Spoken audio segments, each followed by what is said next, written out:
quero te convidar para lermos no livro de Atos dos Apóstolos, de Atos dos Apóstolos, que Lucas escreveu, o médico que caminhou com Paulo, capítulo 16, versículo 19 em diante. Atos 16, 19 em diante. Paulo e Silas açoitados e presos.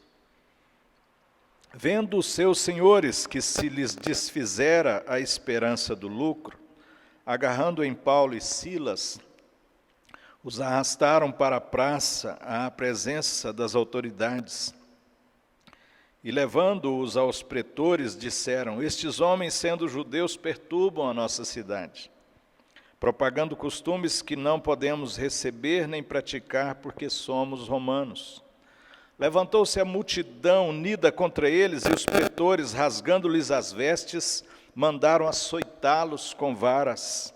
E depois de lhes darem muitos açoites, os lançaram no cárcere, ordenando ao carcereiro que os guardasse com toda a segurança. Este, recebendo tal ordem, levou-os para o cárcere interior e lhes prendeu os pés no tronco. Por volta da meia-noite, Paulo e Silas oravam e cantavam louvores a Deus, e os demais companheiros de prisão escutavam. De repente sobreveio tamanho terremoto que sacudiu os alicerces da prisão. Abriram-se todas as portas e soltaram as cadeias de todos. O carcereiro despertou do sono, vendo abertas as portas do cárcere, puxando a espada, ia suicidar-se, supondo que os presos tivessem fugido. Mas Paulo bradou em alta voz: não te faças nenhum mal, que todos aqui estamos. Então o carcereiro, tendo pedido uma luz, entrou precipitadamente e, trêmulo, prostrou-se diante de Paulo e Silas. Depois, trazendo-os para fora, disse: senhores, que devo fazer para que seja salvo? Senhores, que devo fazer para que seja salvo? Vamos orar ao Senhor. Deus, obrigado por Tua palavra, pelo privilégio que temos agora de ouvir Tua voz, Teus ensinos, Tuas lições, Teus desafios para o nosso coração. Invocamos o Senhor, invocamos o Teu Espírito Santo, pedimos a manifestação do Espírito iluminando nossas mentes e nossos corações, trazendo, Senhor, a nossa mente cativa ao Senhor e dando-nos luz, graça, renovo de vida na Tua presença por Tua palavra. Aviva o nosso coração, Senhor, aviva a nossa fé em nome de Jesus. Livra-nos, ó Deus, da frieza, da indiferença, do coração duro. Livra-nos, aquece a nossa fé, aviva-nos em nome de Jesus. Amém, amém, amém. Queridos, há vários anos nós estávamos num retiro espiritual e chegou ali naquele retiro um casal de missionários. E a gente era novo convertido e ficamos assim curiosos para ouvir as histórias, né? Eles tinham chegado da África e a gente imaginou quantas histórias tremendas eles devem ter para compartilhar. O marido teve uma reunião e um grupinho pequeno aproveitou e correu e se ajuntou àquela senhora, a esposa do missionário, e nós então começamos a fazer algumas perguntas para ela, quando então ficamos chocados, porque ela disse: o quê? Não, a África é terrível, aquilo é terrível, eu não quero voltar para lá mais nunca, é só sofrimento, é só dificuldade, isso é coisa do meu marido, ele que inventou isso, eu não quero isso não. E eu fiquei muito triste, nós ficamos muito tristes, porque por causa das lutas, por causa das circunstâncias, por causa das dificuldades, por causa dos desafios da África, ela deixou de perceber Deus, os feitos de Deus, os milagres de Deus, e ela não teve uma bênção para contar. Ela não teve uma história para contar. A gente olhava para o marido de longe e a gente percebia um homem cheio do Espírito Santo, alegre, com a história que Deus tinha dado a ele. Mas a esposa não. Ela estava triste, amargurada e questionando a Deus e afirmando que se o marido voltasse, ela não ia voltar. Eu não sei o que aconteceu com aquela família depois desse momento, mas nós ficamos muito tristes. Quando nós olhamos para esse texto aqui, nós encontramos uma história tremenda, e nós temos aqui então lições de uma noite cheia de experiências espirituais. Lições de uma madrugada, não é na verdade, de uma madrugada cheia de experiências espirituais. Nós lemos o texto e vimos que, por que Paulo e Silas foram presos? Eles tinham sido usados por Deus na pregação do Evangelho para a libertação de uma moça que estava possessa de espíritos malignos. Esses demônios faziam com que ela fosse instrumento de pessoas, um espírito de adivinhação. Então ela adivinhando dava lucro para aquelas pessoas, mas ela então, aquele espírito começa a perturbar o trabalho missionário de Paulo e Silas, e naquela perturbação, até que um dia então Paulo repreende aquele espírito e aquela moça fica liberta. Mas o texto diz que, vendo os seus senhores que lhes desfizera a esperança do lucro que eles estavam tendo por meio daquela situação, eles vão e prendem a Paulo, levam então as autoridades, e Paulo e Silas sofrem pelo Evangelho. Uma circunstância terrível de injustiça.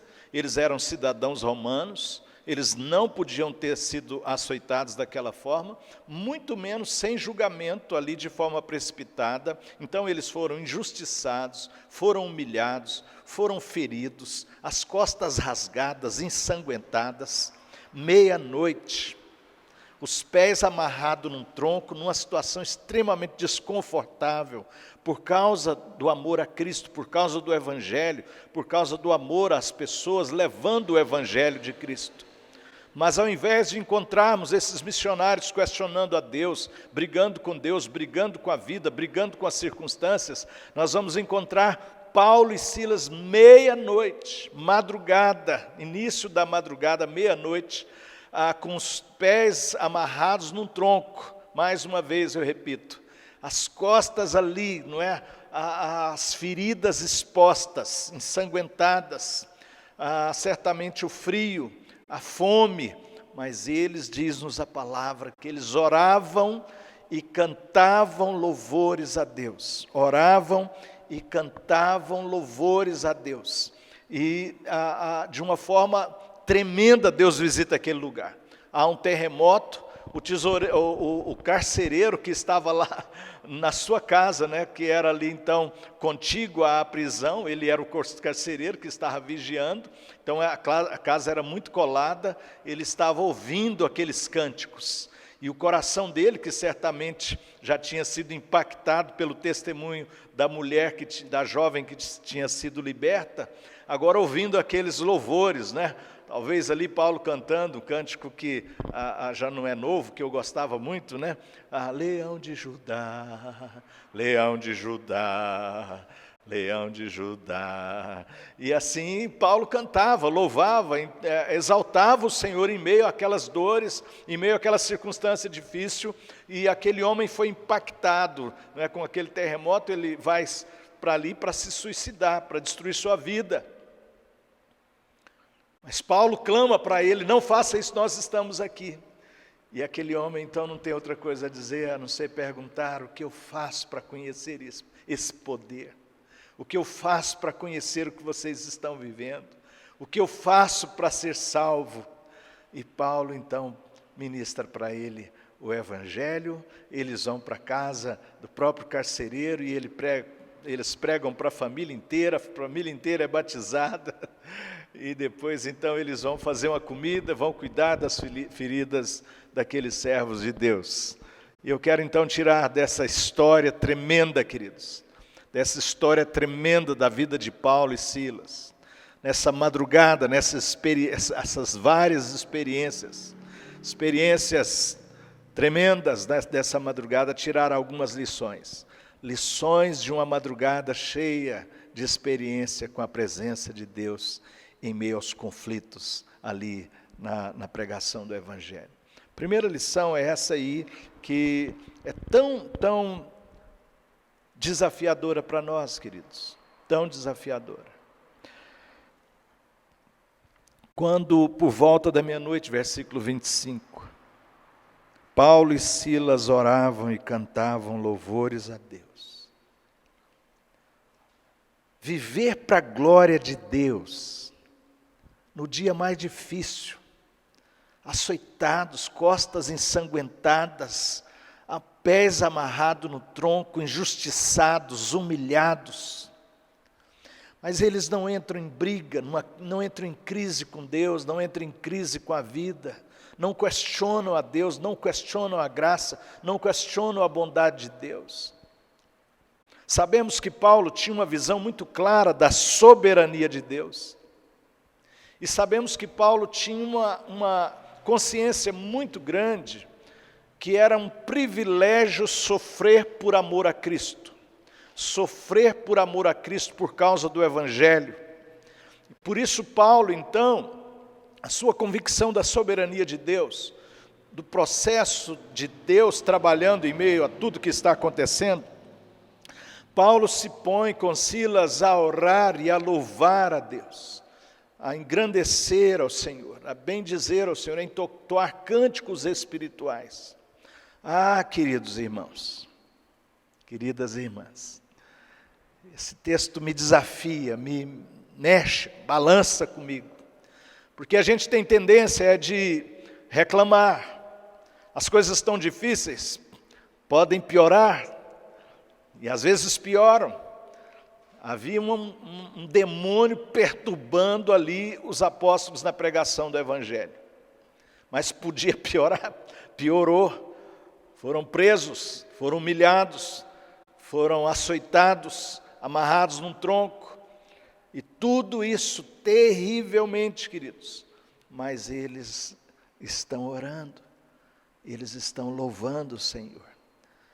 É possível isso para nós hoje? É possível, queridos.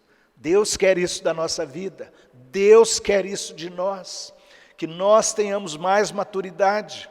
Que nós possamos crescer na nossa vida cristã. Eu quero isso. Eu não sei se já estou tão maduro a esse ponto, amados. Mas eu quero isso para a minha vida.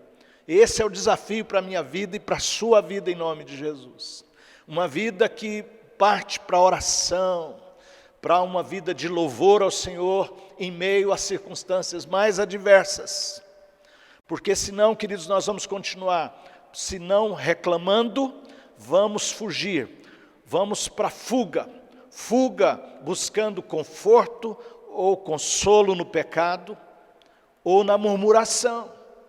Ou murmuração por um lado, reclamação, briga com a vida, briga com Deus, ou por outro lado, vamos fugir para o pecado, fugir para o alcoolismo, para outras questões, para as drogas, fugindo, com medo ou buscando um conforto, um consolo diante dessa dor, diante da aflição, diante das lutas da vida, ao invés de buscarmos a Deus em oração, ao invés de buscarmos o Senhor em oração, ao invés de termos uma vida de adoração ao Senhor, de louvores, de cânticos espirituais que engrandecem o Senhor, em nome de Jesus. Que o Senhor te dê forças, que o Senhor te dê graça, que o Senhor nos dê essa graça que Paulo teve, essa força, essa atitude. Deixa eu dizer uma coisa para você, envolve atitude.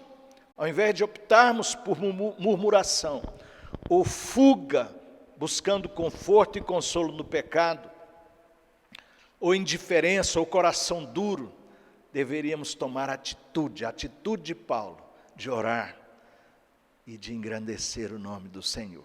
Porque Ele não nos abandonou, porque Ele está conosco, e porque, como vamos observar na segunda lição, que aprendemos desta madrugada cheia de experiências espirituais, segunda lição que aprendemos aqui, é que Precisamos perceber que Deus tem um propósito maior nas circunstâncias.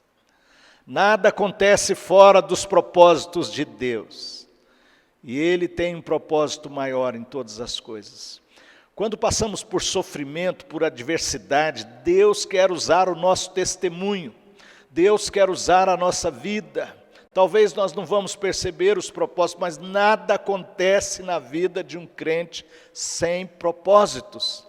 Então, é uma visão aqui que devemos ter holística. O que é uma visão holística nesse sentido? É uma visão completa, é uma visão integral da situação. Uma visão como a de Paulo, porque ali, quando o carcereiro quer destruir sua vida, Paulo está tão ligado, que ele está ligado no Evangelho, está ligado numa visão muito mais ampla do que preocupado apenas com o seu umbigo, com a sua salvação. Poderia ter corrido dali, mas ele não corre, segura todo mundo, porque tem essa percepção de que Deus tem um propósito maior em meio às circunstâncias. Isso se chama visão holística, visão integral da vida, uma percepção integral, completa das coisas. Deus tem um propósito maior do que apenas a salvação da sua pele, a salvação da nossa vida de todas as circunstâncias, de que nós não enfrentemos qualquer luta, qualquer problema, qualquer dor. Deus tem propósitos maiores e nós precisamos estar prontos a entregar a nossa vida a isso. Calma, carcereiro, nós estamos todo mundo aqui. E por isso não houve outra pergunta que o carcereiro pudesse fazer, porque ele estava profundamente impactado, queridos. Imagine se Paulo estivesse lá reclamando, questionando a Deus: Senhor, meia-noite, onde está o Senhor? Já é madrugada, costas rasgadas, fome, humilhação, injustiça. Querido, se fosse uma lenga-lenga, Paulo murmurando como muitos de nós, por causa das circunstâncias, por causa dos dias difíceis, por causa das adversidades. Então, nós encontramos Paulo orando e louvando, e o carcereiro está lá deitado, está lá ouvindo os louvores, mas quando vem o terremoto, ele corre para lá, e ele, impactado, então pergunta: o que eu faço para ser salvo? O que eu faço? E aí Paulo vai pregar o Evangelho para ele, para a sua casa, e toda a família é salva, toda a família é batizada. Nós precisamos tomar atitudes nesses dias, queridos. Não viva apenas para o seu umbigo, de forma egoísta, preocupado consigo mesmo. Eu fico impressionado como tantas pessoas estão apenas preocupadas em se livrar da contaminação do Covid. Queridos, isso é muito pouco, isso é muito pequeno. Não estou brincando com a questão, mas há um propósito maior na vida, de viver e morrer para o Evangelho, viver e morrer para Cristo, para o testemunho do Evangelho de Cristo. Por isso Paulo dizia que para mim, viver é Cristo, morrer é lucro.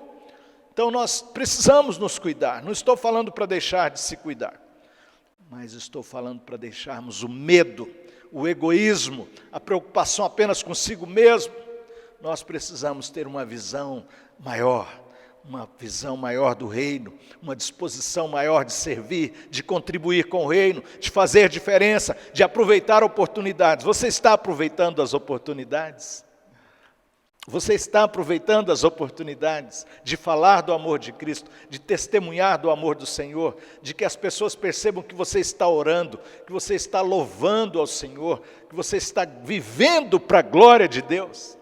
Uma vida de testemunho. Nós somos todos pecadores, queridos, somos todos pequenos, somos todos humanos, mas somos crentes, amamos o Senhor e temos o desafio de viver para a glória de Deus. E temos o desafio de viver uma vida de testemunho. Saiba que as pessoas estão olhando para você, as pessoas estão olhando para você, e Deus quer usar o seu testemunho de vida para a glória do Senhor. Não viva uma vida mesquinha, não viva uma vida que envergonhe o nome do Senhor. Não pense você que as pessoas não estão olhando. Se você está murcho, se você está aí seco, se você está com o coração duro, se você está indiferente, se você está murmurando, questionando, as pessoas estão olhando. Se você é um servo, uma serva de Deus, viva para a glória do Senhor.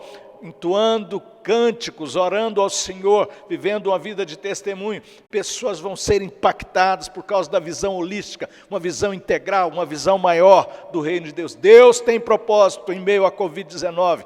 Deus está agindo, e Ele não está agindo para o mal, Ele está agindo para o bem. Ele tem um propósito maior ainda que Ele traga o juízo, Ele traz a misericórdia, Ele traz a salvação. E nós não podemos ficar dormindo indiferentes ou apavorados. Temos que entrar na obra com Deus. Temos que perceber o reino de Deus está operando. O reino de redenção está operando. O carcereiro foi salvo e toda a casa dele, por causa da visão holística de Paulo, por causa de sua visão integral, essa visão maior em nome de Jesus. E a terceira lição,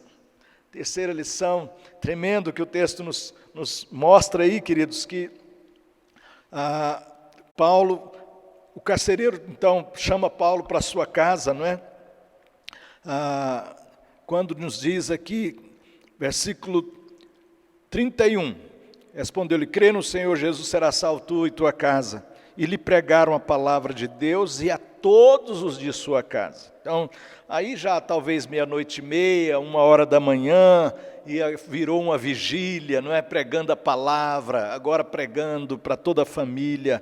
E naquela mesma hora da noite, cuidando deles, lavou-lhes os vergões dos açoites. Então aí, depois que pregou a palavra, que eles se converteram, aquela alegria, aí agora eles vão cuidar de Paulo e Silas. É interessante, Paulo e Silas levam-lhes o evangelho, a graça, a salvação de Deus em Cristo Jesus. E agora essa família convertida, agora essa família cheia do Espírito Santo, essa família cuida de Paulo. E Paulo, continuando aí esse processo vivo de dar e receber, esse processo de troca no contexto do corpo de Cristo, eles são batizados. A seguir foi ele batizado e todos os seus. Então, levando-os para a sua própria casa, lhes pôs à mesa.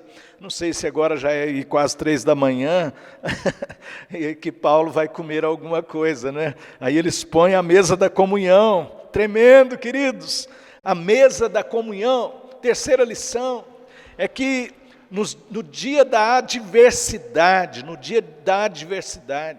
por causa da visão holística, por causa do testemunho vivo do Evangelho, pessoas se convertem e se tornam irmãs, se tornam parte dessa fraternidade tremenda que é a igreja.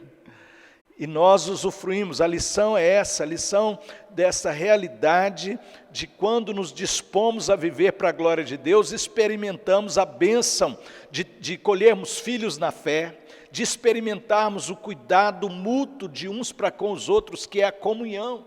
Comunhão é mais do que comer junto, é todo esse processo de vida em comunidade. Paulo e Silas pregaram o Evangelho e a família do carcereiro foi lá e cuidou de Paulo e Silas. Eles cuidaram de Paulo e Silas de uma forma linda e tremenda. Depois deram a mesa, estenderam a mesa, o pão, comeram juntos, numa comunhão tremenda, queridos. Não há coisa mais rica do que ser usado por Deus para que Deus nos use para a conversão de alguém, e essa pessoa se tornar da família da fé, e a gente partilhar a vida em comum e cuidarmos uns dos outros. Eu e minha casa, eu quero agradecer a algumas pessoas que têm cuidado de mim e da minha família também. É tremendo, queridos. É tremendo. Eu sou pastor e amo cuidar. Mas alguns anos atrás, um pastor amigo meu, ele fazia o aniversário, e ele um dia confessou para a igreja que ele cuidava tanto que ele não sabia receber. Ele falou: olha, eu quero ser muito sincero, eu não sei receber. E eu fiquei triste com ele, mas feliz, porque naquele dia ele confessou. Triste, eu falei: Senhor, eu não quero isso, eu quero dar, mas eu também quero receber, eu também quero aprender a receber. Eu sou pastor, sei que meu ministério é cuidar de vidas, mas eu também quero ser cuidado, e eu quero agradecer em nome de Jesus, porque nesses dias da pandemia, Deus tem usado pessoas para cuidar da minha família, e eu louvo a Deus por sua vida, meu irmão, minha irmã. Alguns têm ligado, outros têm partilhado comigo as necessidades, de uma forma tremenda, queridos, de uma forma tremenda. E eu louvo ao Senhor. Louvo a Deus pela Igreja Presbiteriana Esperança, louvo a Deus pelos amigos da minha história, louvo a Deus por sua vida. Vamos servir ao Senhor, queridos. Essa é a palavra de Deus para nós nos dias da adversidade que estamos vivendo. Devemos manter uma vida de oração e uma vida que glorifica o Senhor. Às vezes com lágrimas, às vezes com gemido. Eles oravam, cantavam louvores, mas certamente também tinha ali os gemidos daquelas dores, tudo que estava envolvendo o processo. Então não negamos, não somos masoquistas, não está dizendo que ele tem prazer na dor em si, mas a orar e louvar o Senhor, orar e louvar o Senhor. Deus, o Espírito Santo, visite seu coração. Deus, o Espírito Santo, renove sua vida, sua família, para que nós possamos juntos, queridos, ter uma vida de evangelho realmente comprometida com o evangelho, uma vida comprometida. E uma vida de testemunho com essa visão mais holística. Tome atitudes em nome de Jesus. Atitude de orar, atitude de louvar o Senhor, porque tudo isso vai redundar em um testemunho por causa de uma visão holística, na qual você tem essa percepção de que Deus tem um propósito maior. Assuma isso agora. Deus tem um propósito maior na Covid do que o nosso medo, do que o nosso pavor, do que as necessidades que estamos passando, do que a dor que alguns estão tendo com as perdas. Deus tem um propósito maior, e o propósito de Deus é salvar, é o propósito do reino de redenção. Jesus está salvando vidas, e nós precisamos nos engajar nesse processo.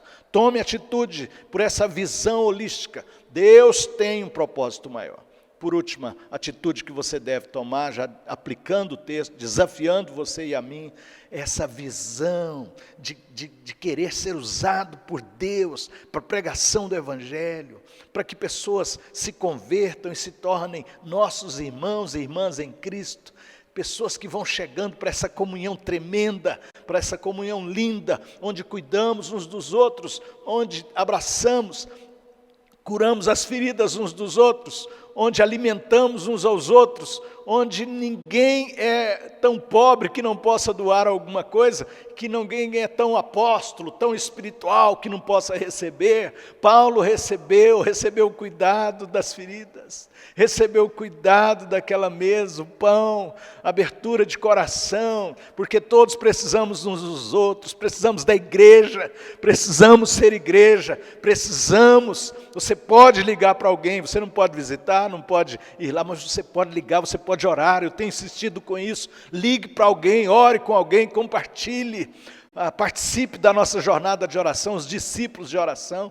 Entre aí no nosso processo, participe em nome de Jesus. Louvado seja o Senhor. Que o Senhor nos renove. Deus nos dê alegria espiritual, não a alegria desse mundo, nós não vamos ter nesses dias, e nem devemos procurá-la, mas a alegria do Espírito, alegria espiritual. Deus está vivo, nós estamos vivos, estamos caminhando com o Senhor, e estamos muito gratos, inclusive a Deus, pelas curas no nosso meio.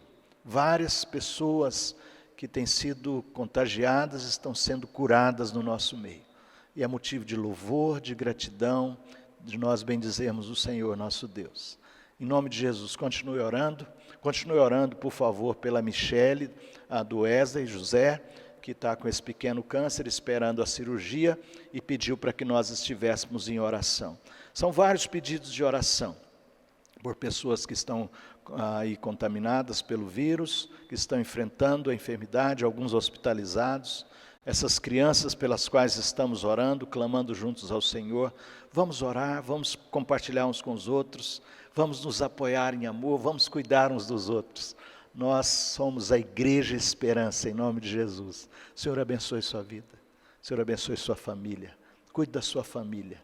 Tira qualquer espírito de reclamação, de murmuração, de angústia, Comece a orar, comece a louvar o Senhor. Deus vai usar o seu testemunho e vai impactar vidas para a glória do próprio nome do Senhor. Uma boa semana em nome de Jesus. Nesse domingo nós temos então o culto aí gravado, transmitido, e no próximo também. Então no outro domingo nós vamos ter a dia 26, não é? Nós vamos ter então aqui o culto presencial para aqueles que puderem vir, e nós vamos ministrar a ceia aqui.